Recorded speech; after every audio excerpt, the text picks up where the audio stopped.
9 years ago, my father told our town I was unstable so no one would ask why I really left. Last month, a news camera caught my name. Within 48 hours, 31 people who buried me wanted me back. Before we get back to today's story, I have some exciting news to share. We have officially launched a brand new channel called Tales Beneath Skin.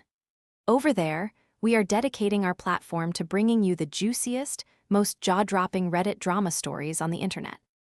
We're diving deep into wild family feuds, shocking relationship betrayals, and epic tales of petty revenge. But we don't just leave you hanging with a cliffhanger. We track down every single update, plot twist, and final resolution so you get the complete, satisfying story from start to finish. Grab your popcorn, because we are serving all the tea with full context, community reactions, and top-tier narration that brings the chaos to life. Make sure to subscribe to Tales Beneath Skin right now so you don't miss out. You'll find the link in the video description, the pinned comment, and the collaboration tag. Thank you for your continued support as we grow this community. Now, back to the story. The phone buzzed against the break room table at 11:42 at night, and I almost let it go to voicemail. I'd just come off a 14-hour shift. My scrubs still smelled like the inside of the helicopter, that mix of jet fuel and antiseptic that never quite washes out, and I had a vending machine coffee going cold in my hand because I was too tired to drink it and too wired to put it down. We'd flown a rollover victim in from the highway that afternoon, a kid, 19, who'd live because we got to him in the golden hour. That was the kind of day it had been. Good, in the way that good days in critical care are always also terrible. The phone buzzed again. An unknown number, local area code, the 304. I hadn't seen that area code light up my phone in so long that for a second I didn't recognize it as belonging to anything in my life. Then I did. And my stomach dropped the way it does in the helicopter when we hit a pocket of dead air. That was the code for the town I grew up in. The town I left at 22 with $340, one duffel bag, and a nursing scholarship my own family had spent a summer trying to convince the committee I didn't deserve. I answered it, I don't know why. Maybe because 9 years is a long time to wonder, and exhaustion strips away the part of you that protects itself. D. I knew the voice before he finished the one syllable. My brother, Tom, 3 years older than me, the golden one, the one our father used to introduce at the hardware store as my boy, the one going places. His voice was thick and wet like he'd been crying, and there was a strange echo to it, like he was sitting in his car in a parking lot somewhere. I didn't say anything. I just stood there in the fluorescent hum of the break room and listened to my brother breathe. I saw you, he said, on the news. Channel 9 picked it up. They showed your face, D, and they said your name, and they said Marsh, and he broke off. Is it you? Are you the nurse? The one who? It's me, I said. There was a sound on the line I hadn't heard from Tom in our entire childhood. Tom, who never cried, who never broke, who had everything handed to him so smoothly he never learned what breaking felt like. He was crying now, really crying. I called Dad, he said. I called him right after. I couldn't help it. And then I called Mom, and Dee, I think you should know. I think they're all going to. Tom, I said, and my voice came out flatter and calmer than I felt, the voice I use over a crashing patient. Why are you calling me at midnight crying about the news? He went quiet. And in that quiet, I understood something that took the floor out from under me, even after all these years and all the work I'd done to stop letting them take the floor out from under me. He wasn't crying because he was sorry. He was crying because he was scared. I sat down in the hard plastic break room chair, set the cold coffee on the table, and looked at my own reflection in the dark window. 31 years old, a flight nurse with a commendation pinned to my jacket that very morning. A woman who'd built an entire life out of $340 and pure refusal. And in one phone call, I could feel them all reaching for me through 9 years of silence, not to apologize, but to be rescued from the story they'd told about me. I had spent almost a decade learning that the worst thing a family can do isn't throwing you out. It's needing you back only after they find out you were never the broken one. I didn't sleep that night. I drove home to my little rented house on the edge of the city, the one with the crooked porch and the lemon tree I keep alive against all odds, and I sat at my kitchen table while the sky went from black to gray. The thing about being called unstable by your own father is that you spend years afterward auditing yourself for it. Every time I cried, every time I got angry, every time I felt too much, a little voice in the back of my head would whisper, "See, maybe he was right." It took me 4 years of saving for a therapist and another 2 of actually going to undo that voice. I'm not fully free of it even now. That night, with Tom's wet breathing still echoing in my ear, the voice came back uninvited. "Maybe you should call them. Maybe you owe them that. Maybe you're being cold."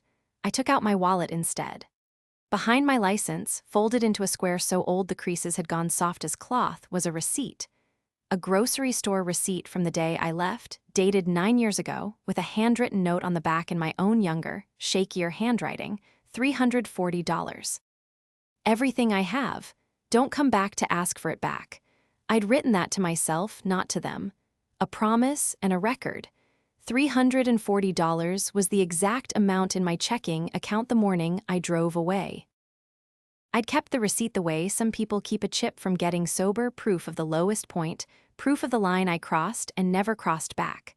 I unfolded it and ran my thumb over the worn ink, and I made myself remember what the calls would try to make me forget. The next morning the messages started. The first was from my mother. "Delia, it's Mom. We saw the most wonderful thing on the television. We are so proud. Call me, sweetheart. We have so much to catch up on." Her voice was bright and warm and completely seamless, as if 9 years were a long weekend, as if the last words she'd ever said to me hadn't been "your father knows best," and "you're making him look like a fool." The second was my Aunt Bren. "Dee, honey, I always knew you'd land on your feet. I always said it. Whatever your father said back then, you know how he gets. Call your old aunt. Whatever your father said back then." As if she hadn't repeated every word of it across 3 church potlucks and a hair salon. As if she hadn't been the one who told the Proots I'd had a breakdown and couldn't be trusted around the family money. By noon, there were 9 voicemails. By that evening, 14. The texts came too, a steady drip of warmth and amnesia. "So proud of our girl. Always knew you were special. Let's put the past behind us." Not one of them said the word sorry. Not one of them asked if I was okay. Not one of them acknowledged that there had been a past at all, beyond a vague whatever happened and however things got. They had collectively decided that the story would simply restart, with me as the prodigal returned, and them as the loving family that had been waiting all along. I sat with my phone face down on the table and the receipt face up beside it, and I noticed the way my hands were perfectly steady. That was the thing they'd never understand. They thought reeling me back in would be easy, because the woman they remembered was a frightened 22-year-old who flinched when her father raised his voice. But the woman holding that receipt had spent 9 years learning to keep her hands steady while someone's heart stopped under them. To understand why a phone call could undo me, you have to understand what I gave them, and for how long. I was the second child, the girl, the one who came after the prince. From the time I could walk, the arithmetic of our house was simple. Tom was the investment, and I was the labor. When our mother's hands got bad with arthritis, I was 12, and I learned to do the canning, the cooking, the bookkeeping for my father's hardware store. I balanced his accounts at the kitchen table while Tom was at travel baseball. I'm not exaggerating for sympathy. I have the old ledgers in my own handwriting in a box in my closet. I keep them for the same reason I keep the receipt. My father, Raymond Marsh, was the kind of man a small town calls a pillar. Deacon at the church, coached Little League, gave a discount to the volunteer fire department. People loved him. And in our house, the price of his public goodness was paid privately, mostly by me, in the form of 100 small humiliations and one enormous rule that was never spoken but always understood. Tom's future is the family's future. Yours is a hobby until you marry. So when I got the nursing scholarship, a full ride, merit-based, the kind of thing that should have made any family weep with pride, my father's first reaction was not joy. It was suspicion, and then it was something colder. Because the scholarship meant I would leave. And if I left, who would do the books? Who would care for my mother's hands? who would absorb the overflow of his temper so it never reached the golden child. I found out years later, from the one committee member who'd kept my file out of pity, what my family had done that summer. My father had written a letter, so had my aunt. They had told the scholarship committee that I was emotionally unstable, that I'd had episodes, that I wasn't equipped for the pressures of clinical work. They tried to get my own scholarship revoked, their daughters, their nieces, to keep me home. It almost worked. The committee held a review. I had to sit in a room and prove I was sane while my father's signature sat in a folder on the table. I kept my hands steady then too, though I was shaking inside, and I got to keep my future by the narrowest of margins. When I told my father I was going anyway, he didn't yell. That was the chilling part. He smiled, the deacon's smile, and he said, "Then I'll have to make sure people understand why. I won't have this family embarrassed." And over the following months, he told the whole town a story, that his poor daughter had become unwell, that she'd run off, that they'd done everything they could, but some people just can't be helped. He buried me alive in that town, with a smile, to protect his own reputation and his son's clear path. Now here is the part where the cracks first showed, in those frantic 48 hours of voicemails. Aunt Bren, in her second message, slipped. She was rambling, trying to sound casual, and she said, "We always knew you were the smart one, honey. Your daddy used to say it himself, said it was a shame you had to be the one water under the bridge. The one we what, Bren? The one we sacrificed, the one we framed." She'd nearly said it. The story they'd told the town, that I was unstable, that I left on my own, that they were blameless, wobbled in that one unfinished sentence. Because you cannot accidentally say the one we about a person who simply broke down and ran away. You only say it about a person something was done to. They had always known the truth. They just never expected to need me badly enough to risk saying it out loud. And I had a feeling, listening to 31 people suddenly remember they had a daughter, a sister, a niece, that I was about to find out exactly how badly they needed me, and exactly what they were willing to admit to get me back. I almost let it stay a mystery. For about a day, I told myself the cleanest thing to do was to delete the messages, block the numbers, and let 9 years stretch into 30. Peace by subtraction. My therapist would have called that a reasonable boundary, and she wouldn't have been wrong. But there's a particular kind of person who runs toward the alarm instead of away from it, and that's the kind of person I'd had to become to do my job. When something doesn't add up, a patient story that doesn't match their labs, a family that's a little too eager, I don't look away. I lean in. And 31 people stampeding back into my life within 48 hours of my face hitting the news did not add up to "we missed you." It added up to "we need something." So I stopped being the woman they were calling. I became, instead, the woman I actually am, methodical, patient, and very good at building a record. I started with my brother because Tom was the crack in the dam. Tom had called first, and Tom had been crying out of fear, and frightened people tell you things if you let them feel safe. I called him back on a Sunday afternoon when I knew he'd be alone. My brother was always alone on Sundays as a kid, because that was when our father took him to the lake, and the lake was the one place Tom learned to dread. "You called me at midnight," I said when he picked up. "Now you tell me why, the real reason, and I'll listen. I promise I'll listen." And he told me. It poured out of him like something that had been pressurized for years. Tom's life, the golden life, was a sandcastle. The realty business our father had set him up in was drowning in debt. Tom had borrowed against the family home, our parents' home, to cover it, with our father's blessing and our father's co-signature, and now the bank was circling. Worse, our father had spent the last decade telling everyone in town that his successful son took care of him in his old age, that the Marshes were doing just fine, that the only thing that had ever gone wrong in his family was his poor, unstable daughter. And the whole house of cards had a foundation that everyone in town had quietly accepted as true for 9 years. Raymond Marsh is an honest man, and his daughter was the problem. When my face appeared on the news, local hero, flight nurse, commendation for valor, that foundation cracked in public in front of everyone. The whole town watched the unstable runaway turn out to be the most accomplished person the Marsh family had ever produced. And my father, the pillar, suddenly needed a new story very, very fast. He needed me to come home, smile for the neighbors, and confirm the fiction that we were a loving family who'd simply had a rough patch. He needed me to launder his reputation.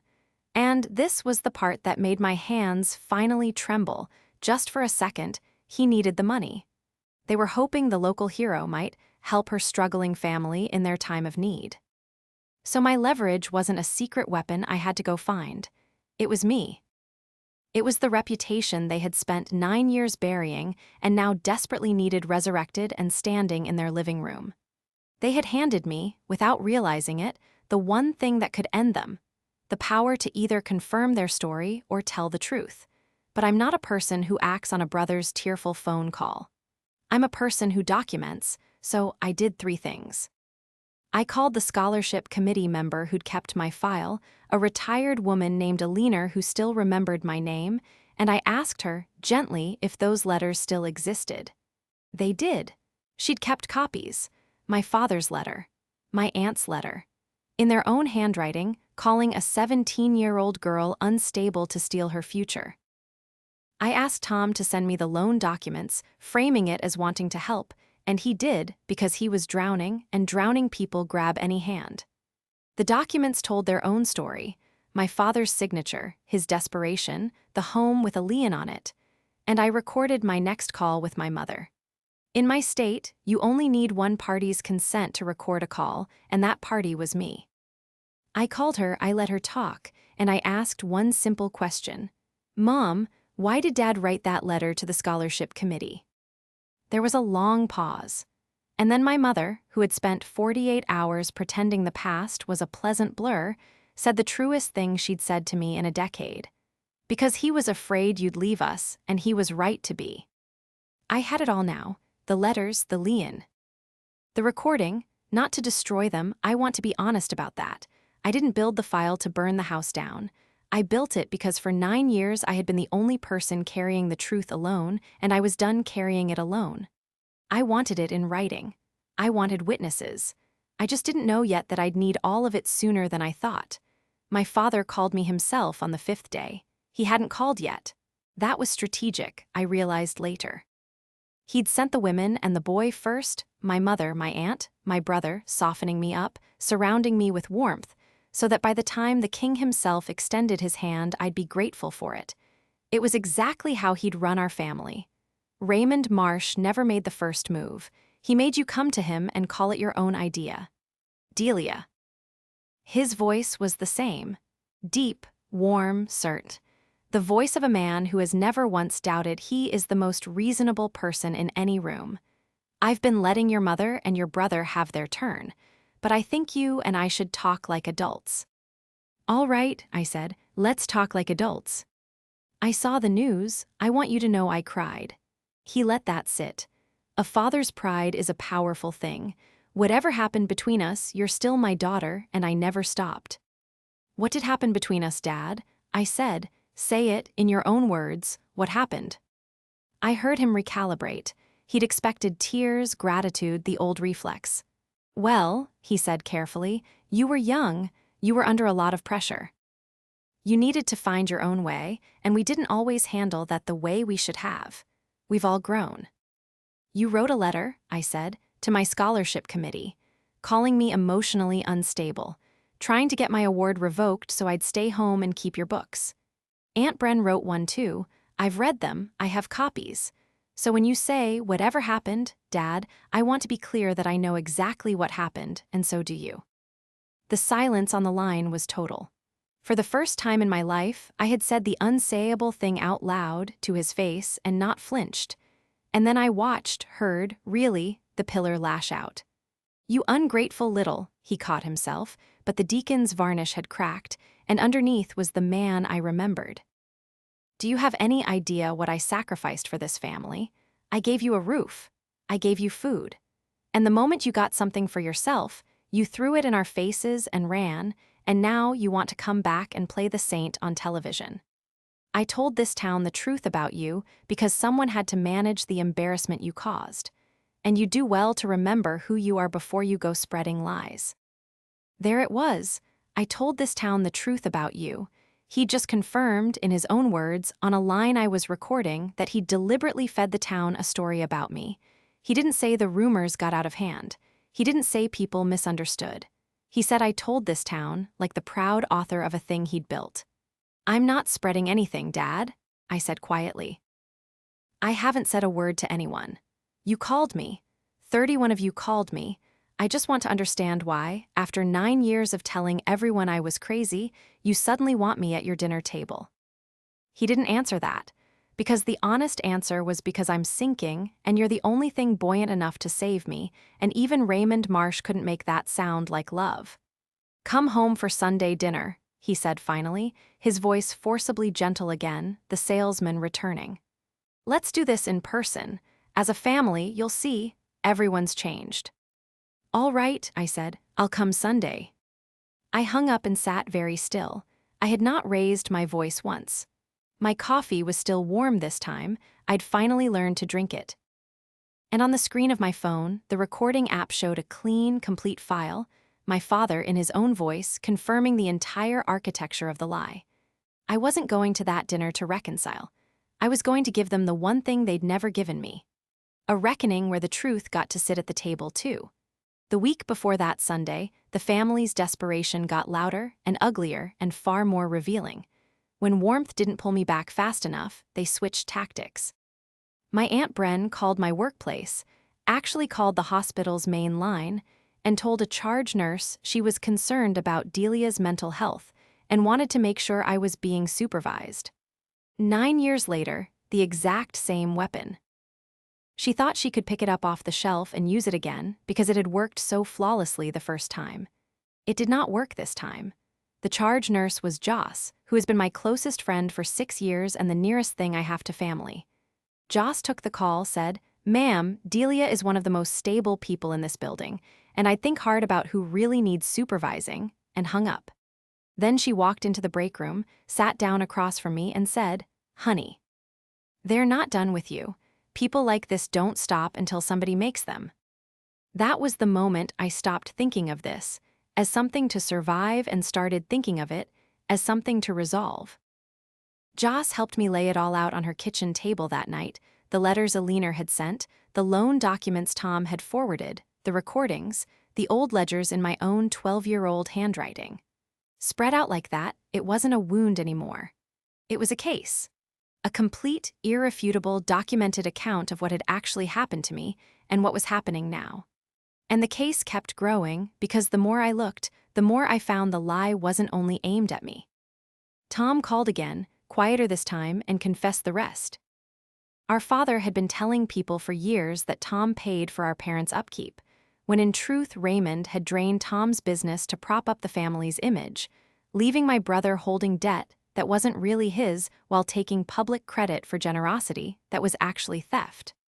Tom had spent his whole golden life being spent. He'd just never been allowed to notice, because he was the trophy, and trophies aren't supposed to ask where the money went. "I think I always knew what they did to you," Tom said, and his voice cracked. "I think I knew about the letter. I was glad, Dee. God help me, I was glad they kept you home because it meant they were watching you instead of me. I'm so sorry, I'm so sorry." It was the first real apology from anyone in my family in 9 years, and it came from the one person I'd assumed was beyond reach. I didn't forgive him on the phone. I wasn't ready, and forgiveness you give to stop someone crying isn't worth anything. But I told him the truth. You can be sorry, or you can be useful. Sunday, I need you to do one thing, tell the truth out loud in front of them, even when it's terrifying. Can you do that? A long pause, then, yeah, I can. That was the second confrontation, in a way, not with my father, but the breaking of his spell over the one person he'd spent his life enchanting. The golden child had finally turned around and looked at the man behind the throne, and seen that the throne was built on his own emptied accounts and his sister's stolen future. I drove to that town on Sunday with a folder on my passenger seat and a receipt for $340 in my wallet. 9 years ago, I'd left that town with a duffel bag and a story they'd written about me. I was coming back with a folder full of the truth, and this time, I was the one holding the pen. The house looked smaller than I remembered. That's the first thing that struck me as I pulled into the gravel drive. The white two-story that had loomed over my entire childhood was just an ordinary house, tired around the eaves, the porch swing my mother loved gone gray from weather. 9 years had shrunk it, or maybe I'd grown past it. Both, probably. I sat in the car for a full minute with the folder on my lap. I'd thought about doing this in a lawyer's office, in a restaurant, somewhere neutral and safe. But I kept coming back to this house, because this was the room where they'd decided who I was going to be. It felt right that it should be the room where I took that decision back. My mother opened the door before I knocked, and her face did something complicated, relief and fear, and a performance of joy all fighting for the same muscles. "Delia," she breathed. "Oh, sweetheart, look at you. Come in, everyone's here." Everyone was. My father in his armchair, the same armchair, risen to greet me with both hands out like a politician at a ribbon cutting. Aunt Bren on the sofa, already dabbing at dry eyes. And Tom, by the window pale, who met my gaze for 1 second and gave me the smallest nod. The signal, I'm here, I can do it. "There she is," my father boomed. "Our girl, the hero. Sit. Carol, get her a plate." "I'm not staying for dinner," I said. The warmth in the room hitched. I didn't sit. I stayed standing by the door, the folder in my hands, and I looked at the 4 people who'd erased me. "I came because all of you called me," I said. 31 messages in 2 days, and I wanted to look at you when I told you that I know exactly why. "Delia," my father said, the warning note already creeping in, "let's not do this. Let's just enjoy." "You told this town I was unstable," I said, "to keep me from leaving, and when I left anyway, you kept telling it so no one would ask what really happened." I opened the folder. "This is the letter you wrote to my scholarship committee. This is the one Aunt Bren wrote. You both tried to get a 17-year-old's full-ride nursing scholarship revoked because you'd rather have a bookkeeper than a daughter with a future." My aunt's mouth opened. "Now that is not." "I have the copies, Bren, in your handwriting." I set them on the coffee table, face up. "And this is the lien on this house. And this is the loan Tom co-signed to cover the business you bled dry, Dad, while you told everyone in town that your son took care of you." I laid each page down like cards. "And this," I held up my phone, "is you, 5 days ago, telling me, and I'm quoting, 'I told this town the truth about you because someone had to manage the embarrassment you caused.' Your words, recorded, 'The truth, Dad,' you called it the truth." The room had gone completely silent. My father's face had drained of its color and its warmth at the same time, and what was left underneath was just an old man in an armchair who had been caught. "You can't," he started. "I'm not going to do anything with these," I said, and watched the flicker of relief cross his face and let it sit there a second before I took it away. "Not because of you, because of him." I looked at my brother. "Tom, tell them what you told me." Tom's hands were shaking. He was 34 years old and he looked like the boy who used to dread the lake. But he turned to our father, and he said, in a voice that gathered strength as it went, "You used me, Dad. You spent my business and let me think I'd failed. You let everyone believe I was taking care of you when you were taking from me. And you did something worse to Dee, and I knew, and I let you, because being your favorite was easier than being your son." He looked at me and his eyes were wet, but his voice didn't break. "I'm done being the trophy. I'd rather have a sister." My father surged up out of the chair. "After everything I gave this family." "You gave us a story," I said, "not love. A story where you were the good man and I was the broken girl, and Tom was the prize, and Mom looked the other way." I turned to my mother, who was crying for real now, no performance left in it. "You told me on the phone he was right to be afraid I'd leave. He wasn't afraid of losing me, Mom. He was afraid of losing what I did for him. There's a difference, and you've known it for 9 years." She couldn't answer. She just put her face in her ruined hands. I picked the documents back up off the table, one by one, and slid them into the folder. "I'm keeping these," I said, "not as a weapon. As the truth, finally written down somewhere it can't be edited by you." If anyone in this town ever calls me unstable again, if Bren ever calls my hospital again. I looked at my aunt, who flinched. These stop being a folder in my closet and start being a conversation with a lawyer. Do you understand me? No one spoke. The pillar of the town stood in the middle of his shrunken living room with nothing to say, because for the first time in his life the room did not belong to him. I took the receipt out of my wallet then. The grocery receipt, soft as cloth, $340, everything I have, don't come back to ask for it back. I set it on the coffee table where the documents had been. I left with this, I said. And I built a whole life out of it without 1 cent or one kind word from any of you. So no, I won't be helping the family in its time of need. I already gave this family everything I had. It's right there on the table. And I walked out of that house for the second time in my life. Only this time, no one got to write the story about why. I didn't burn anything down. I want to be clear about that because I think people expect the ending to be a fire. It wasn't. It was quieter than that, and in some ways heavier. The truth in a small town doesn't need a lawyer to do its work. It just needs a crack. And the crack had already opened the night my face hit the news. Within a few weeks, the story Raymond Marsh had spent 9 years maintaining simply collapsed under its own weight. People talk. Tom talked, not vengefully, but honestly, to the handful of people who mattered, and the rest spread on its own. The narrative flipped. The unstable daughter was the regional hero, and the honest pillar was the man who tried to steal her future and bled his own son to keep up appearances. No one in that town looked at my father the same way again.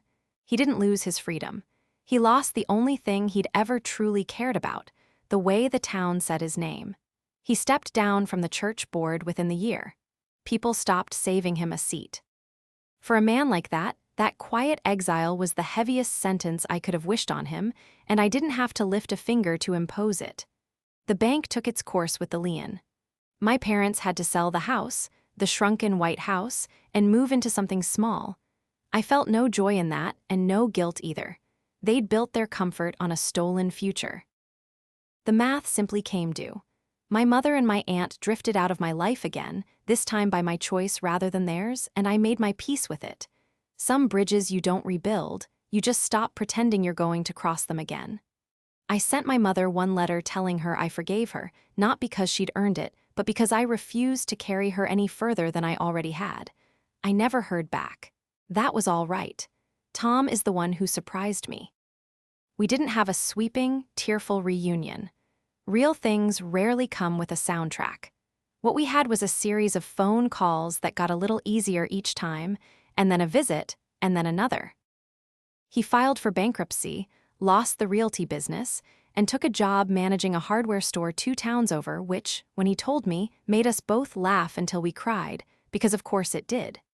He's learning who he is without a pedestal under him, and it turns out the person down there at ground level is someone I actually like. My brother, 9 years late and worth the wait. As for me, I kept flying. I kept the commendation in a drawer, not on the wall, because I never did this work for the recognition. I keep the receipt in my wallet still, behind my license, soft and folded. But it means something different now. For 9 years it had been proof of the lowest point, a reminder of what they'd reduced me to. Now it's something gentler. It's proof that $340 and a refusal to accept someone else's story about you is enough to build an entire life. It's not a wound anymore. It's a receipt for everything I bought with it. Last week I sat on my crooked porch under my stubborn lemon tree and my phone buzzed. The 304 area code. For one old reflex of a second, my stomach dropped. Then I saw it was Tom, sending a photo of his store's new sign with the caption Manager Marsh reporting for duty. I laughed out loud into the quiet evening. I texted him back, and my hands were perfectly steady. They always are now. Not because I taught myself to hide what I feel, but because I finally have nothing left to be afraid of. They told a whole town I was unstable. It turned out I was the only one in that family, standing on solid ground the entire time.